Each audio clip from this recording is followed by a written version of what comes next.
Hello anh em nha. Mưa gió về thì chắc có lẽ khó mà đi đâu, và cũng khó mà tập trung tâm trí để có thể có được những cái video gọi là hình ảnh đẹp được, nội dung hay được anh em ạ. Vừa lấy xe vừa chống chọi với mưa gió đấy.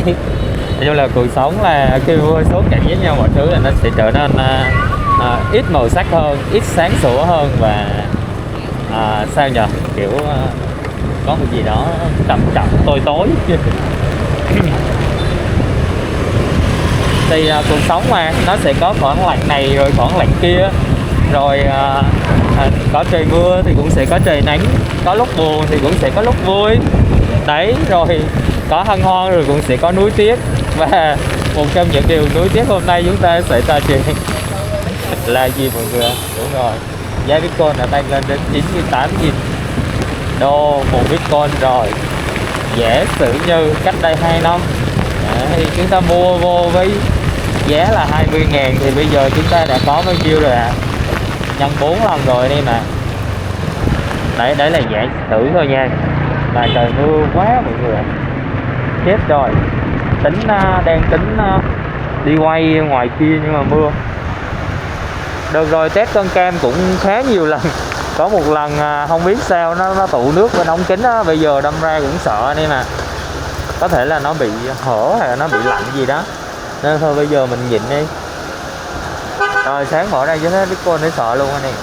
Giá vàng rồi cái kiểu thì mình thì ít quan tâm đến cái mảng đầu tư Bitcoin lắm, nhưng mà mình thấy là mình thấy rồi cái sự tăng trưởng đột biến thế này thì chúng ta không biết rằng là đó là một cái gọi là cơ hội tốt, hay là một cái sản phẩm đầu tư tốt, hay là chỉ là một cái bẫy tinh vi thôi. Rất khó để chúng ta có thể nhận định được rằng đấy là cái gì. Và quan điểm cá nhân thì suy nghĩ là nó là một trường đua được điều khiển đấy, vì đơn giản thôi. Số lượng Bitcoin thì ở Việt Nam mình thì ít, anh em cũng không chơi. Cái nước châu Âu thì họ hay chơi, nhưng mà với cái tay to họ nắm thì họ điều giá rất dễ dàng luôn.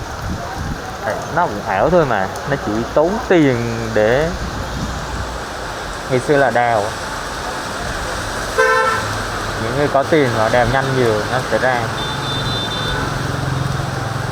Về sâu xa về nguồn gốc và ứng dụng thì chưa thấy.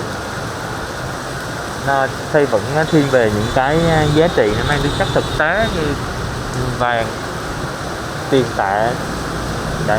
Ngay cả tiền tệ được ra nếu mà nó không có cái gì đó để đảm bảo thì nó cũng là giống như đợt lạm phát Đức ra này, trước khi diễn ra chiến tranh thế giới thứ nhất hay thứ hai gì đó đấy. Hoặc là Zimbabwe bây giờ đó khổ bánh mì mấy tỷ. Đấy, thì cái đó thì chúng ta cũng phải xem xét.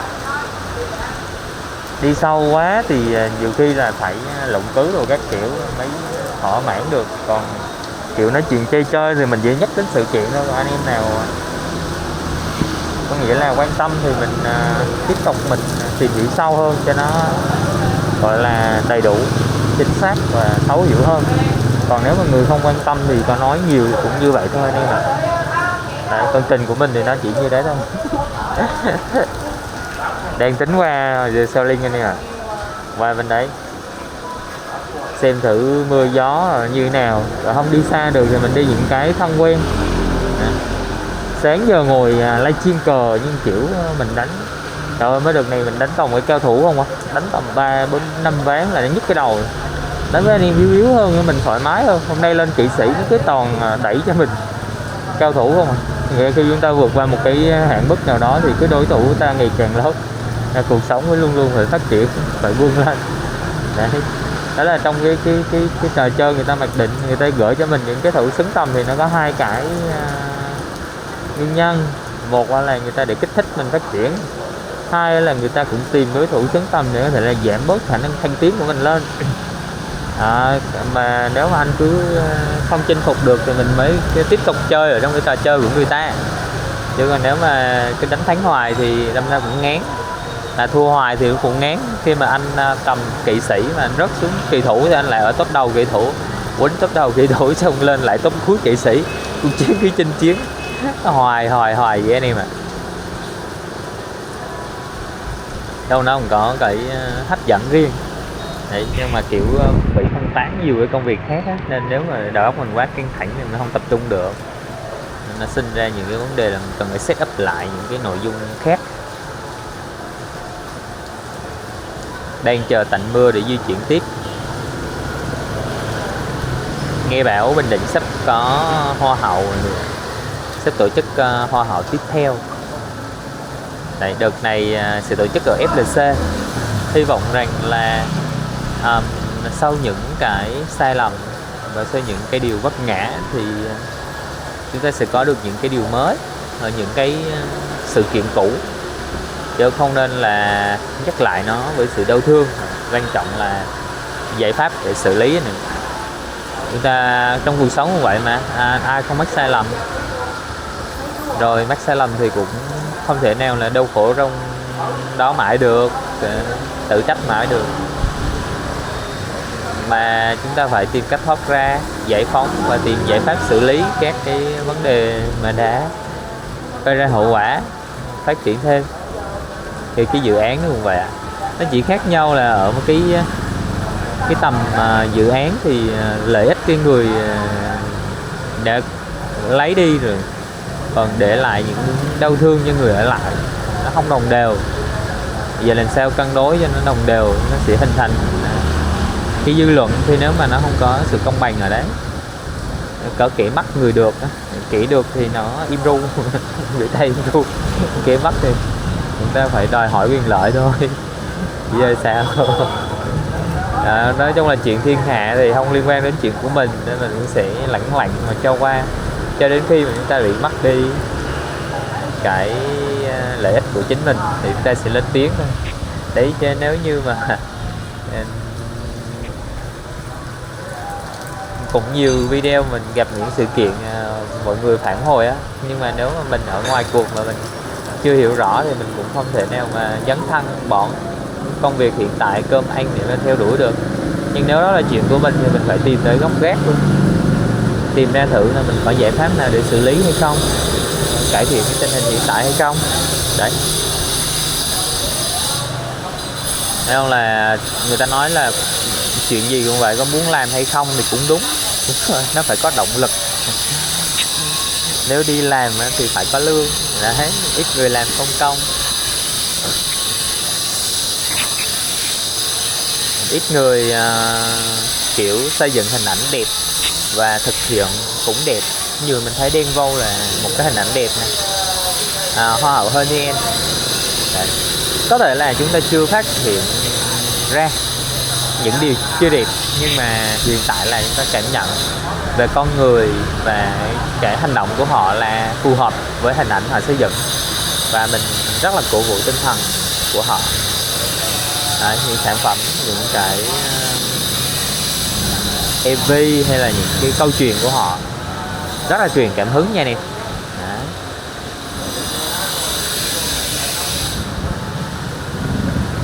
Thì đâu đó chúng ta cũng sẽ thấy là trong muôn vàn những điều bất thường của cuộc sống thì luôn luôn có những điều tươi đẹp. Vì sao nó bất thường? Tại vì thông thường thì người ta dùng từ xấu xa thì nó cũng không đúng, tại vì nó liên quan đến lại cuộc sống của người ta. Bây giờ miễn là đừng vi phạm pháp luật thì nó có thể là chấp nhận được, đó là không vi phạm cái chuẩn mực xã hội, không vi phạm pháp luật thì chấp nhận. Về luân thường đạo lý hay là về đạo lý cuộc đời thì kiểu như sẽ có nhiều góc nhìn trái chiều anh em. Đấy, còn đối với những người mà họ nói và hành động ở đồng nhất, mang lại lợi ích thì trân trọng.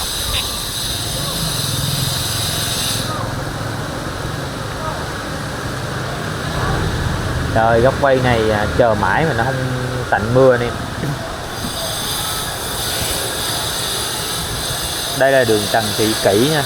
Đường này nó không dài lắm, nhưng mà nó có một đặc điểm rất là hay là nếu mà bạn muốn mua phụ kiện điện thoại hay là dán màn hình này, hay là mua những cái điện thoại kiểu rẻ rẻ tiền ấy, đấy, thì có thể ghé vào khu vực này, người ta sẽ mua nó tiện hơn. Sẽ rất là nhiều cửa hàng ở cạnh tranh nhiều. Hiện tại các cung đường khác họ cũng phát triển rồi, nhưng mà ở đây là nó hình thành sớm và lâu đời, nên nó là cơ hội để chúng ta có thể là an tâm hơn. Còn mua điện thoại thì chúng ta có thể đi lên đường Nguyễn Thái Học quá trời luôn. Cái mình không hiểu là cái ngành điện thoại này nó lợi ích nhuận thế nào nha, mình chưa dấn thân, mình chưa làm. Thế nhưng mà mình thấy là cứ mở ra rồi đóng, mở ra rồi đóng là khá là nhiều. Để một cái điện thoại iPhone 30 mấy triệu họ kiếm vài triệu, 1-2 triệu gì đó. Đặc biệt là điện thoại cũ thì có thể kiếm nhiều hơn. Vốn vài trăm chai thì họ có thể kinh doanh được rồi. Và nhiều người bắt đầu học sửa điện thoại, hay là họ mở cửa hàng ra họ không sửa. Ở Quy Nhơn thì chắc có vài người biết họ vừa mở cửa hàng vừa sửa thôi. Còn nữa họ sẽ fix thợ, họ sẽ gọi thợ riêng. Có một số anh chị này không mở cửa hàng nhưng mà sẽ sửa điện thoại dạo, nhận ở một cái job cụ thể nào đấy, rồi sau đó là nếu mà cái cửa hàng khác thì họ yêu cầu thì một là thông qua cửa hàng nhận sửa lại, hoặc là anh nhận job riêng anh sửa, anh kiếm thêm tiền. Thì nó có một điểm là khi mà chúng ta sửa điện thoại thì kiểu khả năng mà lộ thông tin cá nhân cũng khá là nhiều á. Nên giờ mình giao cho người ta mà nếu người ta linh hoạt thì mấy hồi đó nó tùy cũng khó mà cân đối được. Còn trong cái chuỗi mà bảo hành anh em thì thông tin là anh em trong đó đem ra ngoài sửa xong mình trả, còn không thì gửi về hãng. Chứ các cái chuỗi cửa hàng người thợ trong đó thì quá kém, không biết thông tin này thật giả. Nhưng mà mình thấy các em sửa hay phản hồi. Đấy, thì đường Trần Thị Kỷ này thì anh em mua phụ kiện rồi thì có thể ghé dọc này khá nhiều. Trần Thị Kỷ thì nó dài hơn Phạm Ngũ Lão một tí thôi, nhưng mà nó kiểu nó sầm uất hơn nhiều. Còn Phạm Ngũ Lão thì quá ngắn, để ở cái đoạn từ Lê Duẩn qua nè, từ Lê Duẩn qua, chứ còn Phạm Ngũ Lão đoạn ngoài kia nó vẫn dài. Nhưng mà nói chung là lòng đường của Phạm Ngũ Lão và Trần Thị Kỷ thì nó không quá rộng. Đoạn này cũng được này, nhưng mà đoạn qua Nguyễn Thái Học rồi thì nó hẹp hơn tí nữa. Đấy, đâm ra nó cũng sẽ khó khăn phát triển. Ở đây tính ra đường trung tâm nhưng mà nó đô thị ok, dịch vụ hóa thấp hơn là đường Vũ Bảo. Vũ Bảo nó rộng hơn, nó cũng gần cái khu vực trung tâm hơn, nên là chuyển dịch nhanh, chậm hơn cả đường Hồ Nguyễn Thụ luôn. Nếu mà tính về cả một cái đoạn đường dài và vị trí của Hồ Nguyễn Thụ thì nhận thấy là cái độ dịch vụ hóa của nó, là cửa hàng hóa của nó là hơn cái đường Trần Thị Kỷ này nha.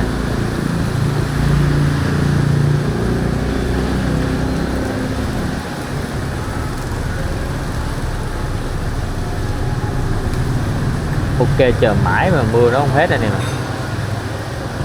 có nên chạy không đây?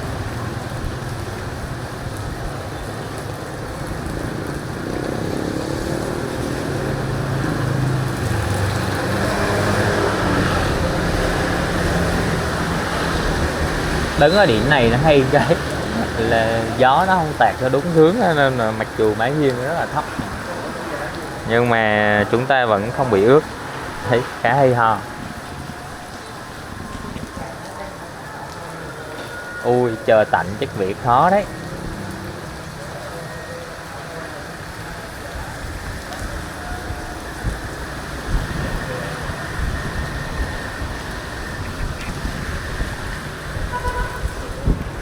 Quy Nhơn bây giờ mưa kèm theo gió nữa nè, đi mặc áo mưa cánh dơi thì không ăn thua, mặc áo cưa kia thì nó quá hẹp nè, mà về có thể cân đối lại các cái vị trí.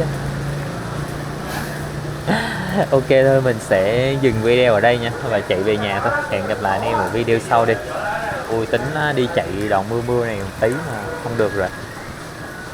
Hẹn gặp lại nha.